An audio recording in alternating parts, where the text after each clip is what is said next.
3 readings that we're going to have the next 3 Fridays for National Poetry Month, and also in solidarity of everyone being at home. So today's reader is Devota. All 3 readers are poets that are based in Tucson, and today's poet is Devota. I'm just going to say real quick, next Friday, April 17th, we'll have Bojan Lewis. And then the Friday after that, April 24th, is Diana Marie Delgado. And all the readings will be at 11 o'clock, just like this. So please feel free to join in. So this morning we have Devota from the desert. Dot is a poet and also an essayist, a memoirist. She has several books of poetry that have been published, including The Division of Labor, which is published by Rescue Press, and a book called And the Girls Worried Terribly, which is published by Noemi Press. Both of those books we have in our collection. So when the doors are reopened, hopefully people will seek those out.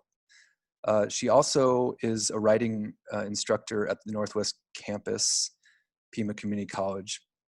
She teaches under the name Lisa Schumeyer and writes under the name Devota. So what we're going to do, it'll be maybe 15 minutes or so, and then we'll have a very short Q&A afterwards. And people are welcome to submit questions via chat. And then we'll maybe choose 1 or 2. And then that'll be it. So thanks so much for joining. And here's Devota. Thank you. Thanks, Brandon. Thanks, Pima, for inviting me, and all of you for being here. And to Tucson poets and to my students, one of whom recently admitted they might be a poet. His name is Austin. So I'll be rooting for him. I am at home in my backyard. There are a bunch of bees behind me. They're kind of tucked into the aloe plants. And I just learned that aloe plants, they only flower after they've turned 4 years old. So I thought I'd start out with 2 poems about bees.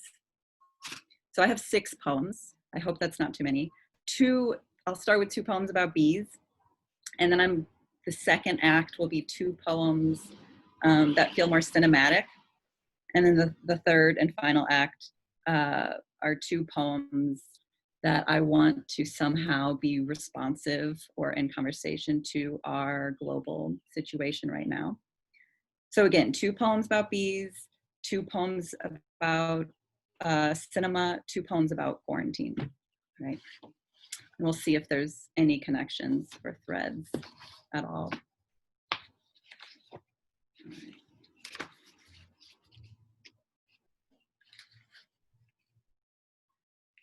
The doors, if it was sunny, were kept open. Bees visited. I heard on the radio they have face recognition. Scientists said they could be trained to remember individual humans. They can tell us apart from other things. A flower head is a human face. Summer ends and our doors closed, the windows closed. In our bathroom one morning, I looked in the mirror. I heard scratching. A small wooden picture frame hung on the wall beside me. The scratching came from behind it. Between the picture and wall was a slight slant of space. A bee clung to the back of the picture frame. It must have been there for weeks. It was weak, barely moving, except as a miner, maybe trapped and running out of oxygen, might raise a limp hand to bang her pickaxe should she feel the faith that someone, somewhere, had their ear to the rock, solid earth. My face was close to the bees. I looked once more at the picture inside the frame. It was a patch of square fabric, and stitched on it was a bouquet of colorful flowers, the only flowers in the cottage.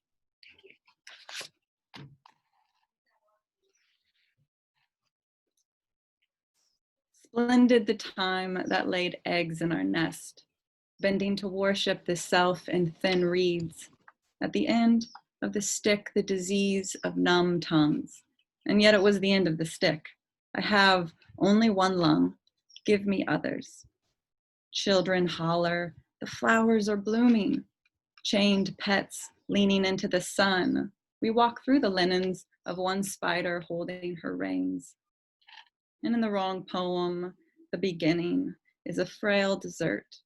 Bees as lively as champagne bubbling from our flutes. Leaving the table, I dig a circular grave beneath the persimmon tree, then dig more circular graves the size of persimmons for the fruit that doesn't get picked to fall into. We toast, rescuing all future inadequacies the child I give birth to, otherwise inappropriate in presence of the dead crying apart an eye.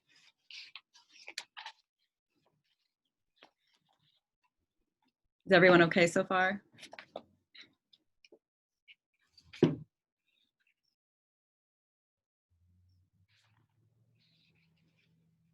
Insurgency. The movie ends, but the projectionist has been asleep for hours. Film bangs its last frame over and over in super cinematic sincerity. Our moment has worries and decides to switch channels. We go to commercial break ourselves, see the last of leisure trumping intimacy. It is Victorian larva. One nun drives a minivan and the poem gets towed. Poet in cursive is goat. Poet in the middle of the road is a goat with no purpose. Tumbleweeds direct traffic. Voices get herded, skinning the smallest animal among the voices, and then flies swarm. Counterinsurgency. Earth's twilight zone is dayside getting dark smeared, a portion experiencing what the other is not.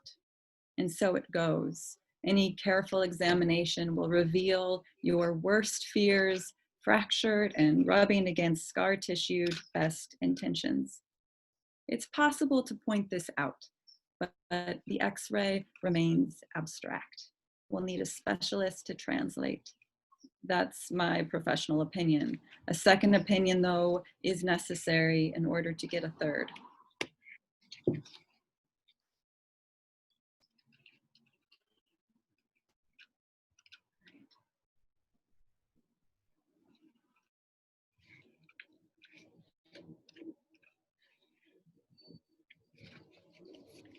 The eternal wall. Not to question the passage of least resistance across courage, seen from this distance, but all one ends. Wild boars scrape across ice. If you do not want me to have any options, say there are only two. Branches receding into the inoperable, other than beastly arch and sway and painful lovemaking. And to be human is the right thought, breaking at the knees of some great body, purging well into prosthetic minds, reigning in place. Nothing feels final. Surveillance. It's preemptive, like love made me do this to you. The good eye crossing paths with the evil eye, continuing on its way into periphery, where most of life occurs, splintered from its wooden waterfall, a spark of boat, not warped wood carved from a foul nebula, but like a sponge with rind, grew on lattice and perishable in wicker baskets, earned a cloak of fruit flies. A lucky hack is guessing one excuse too close. Memory struck vision, illuminating charred fields. From our window was the width of the world. And this last poem is called Topic Sentences, and it's found language. I took the beginning of sentences. I think it was the first sentence of each paragraph, and made this poem from it. Topic sentences. While we look into the future, for us, a long time, the Americans view promptness. Time with us is handled, even within the very borders, outside everything. I pointed. After years, An old friend of mine reared. The solution came. In the early days of the white traders, in the early days of the range control, the Sioux, he was right, thousands of miles away. Time does not heal. When charges were brought, an entirely different handling of time, a requisite of our own temporal system. Is that you, Abdul, moving east from Iran? And strange as some of these stories, though the United States, it is not my thesis. Yet this formal training in the Middle East, in Japan I once, though they will probably disagree. For many years I have been, despite a host. If this book does nothing, the pages that follow have been arranged. Time talks. I was once a member. Special attention. The implication of this experience. On the other hand, advance notice is often referred to. How troublesome. He jumped up. The principal source of misunderstanding lay. What bothers people? As a rule, Americans think of time as a road or a ribbon. Thank you. Thank you all for listening. Thank you for being here.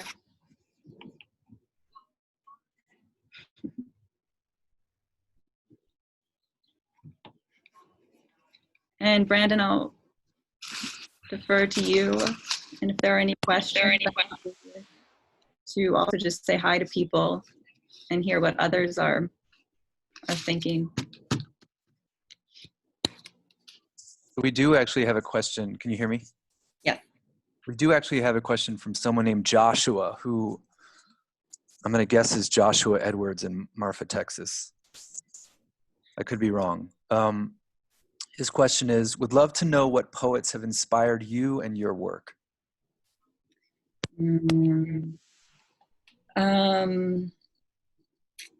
I am very loyal to the poets who inspire my work. And by loyal, I think I mean monogamous, like a monogamist. I keep coming back to these people, and once they inspire my writing and have caused me to write a book, I just feel like their names are forever stained on my tongue. So one of them is Amelia Roselli, and she's an Italian poet. So I'd like to revisit her work this week, I feel like. It would be nice to read poets from around the world, I feel like, this week. And other poets I'm thinking about, well,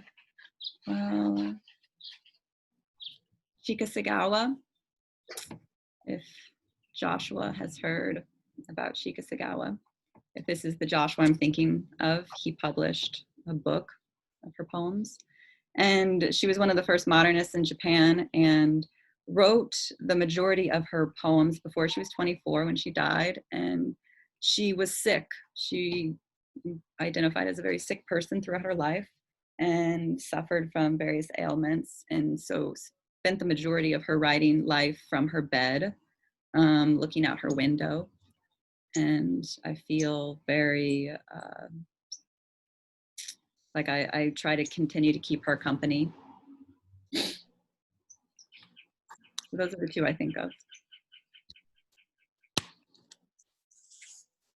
Thank you. We actually have a question from Monique. Mm-hmm. Her question is Hi, there any Monique. form you enjoy writing more than others? Yeah, even though I consider myself a poet first and foremost, I prefer to write prose. It's challenging to me. It takes up, it kind of hijacks my mind in a different way. I kind of feel like it removes me differently from my immediate exterior restrictions than poetry does. Poetry kind of it just like it abducts me, and I don't really know where I've been and then I come to later. And prose requires just this intense presence And I find it enjoyable because I get lost in the creative process and I'm not thinking about anything else. It's a great, writing prose is actually a great pain medication, pain reducer. I feel like it's the only thing that hijacks my mind enough so that if you are someone dealing with chronic pain, it feels helpful in that way. And also, it feels like I'm actually communicating with people who are also real and struggling to be present. So I like nonfiction, creative nonfiction, of course. I'm not good enough for actual nonfiction and essay writing, but the creative part allows me to entertain, yeah, being a part of that writing in a important way.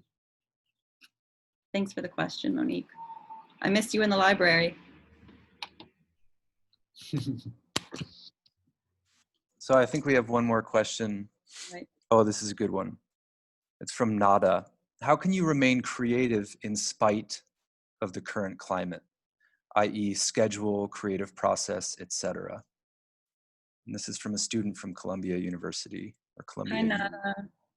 Nada, I'm happy that you're here with us, and you're from Columbia University, New York. Thinking about you and your city.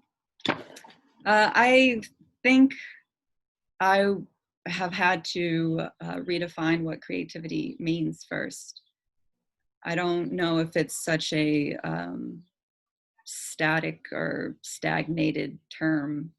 So maybe creativity has to mean something different. And once we can kind of redefine it for ourselves and come up with some new maybe meaning for ourselves about what creativity means in this time, what it looks like, what's possible within it. I think it requires a revision of, how we define it. So I don't really have advice for others except that for me, what's been helpful, I didn't write the first 2 weeks in quarantine, and then I started writing this past week for a couple hours every day, and I just feel like it keeps my mind from eating itself. So that's one of my new definitions for creativity, what allows my mind to, keep from eating the rest of me.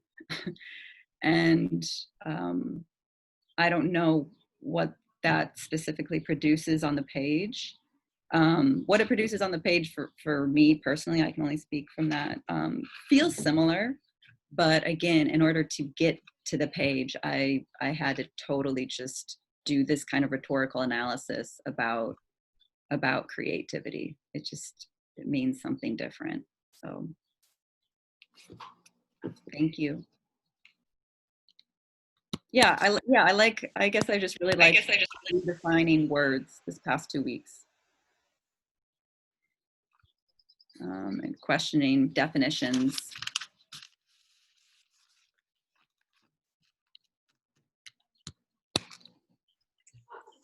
Thank you so much, Dot.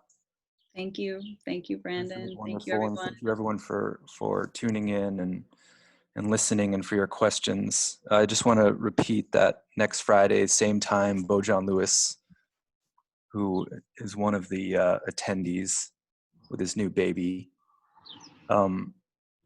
is going to be reading. And then the Friday after that, Diana Marie Delgado. The library has a new Twitter account, which is Pima_CC Library. And I'm going to put up links to some of Dot's work, as well as to the 2 poets that she recommended, Amelia Roselli and Chika Sagawa. So thank you so much, everybody, for being here. And be safe. Thank you all so much. I could cry. I'm so happy.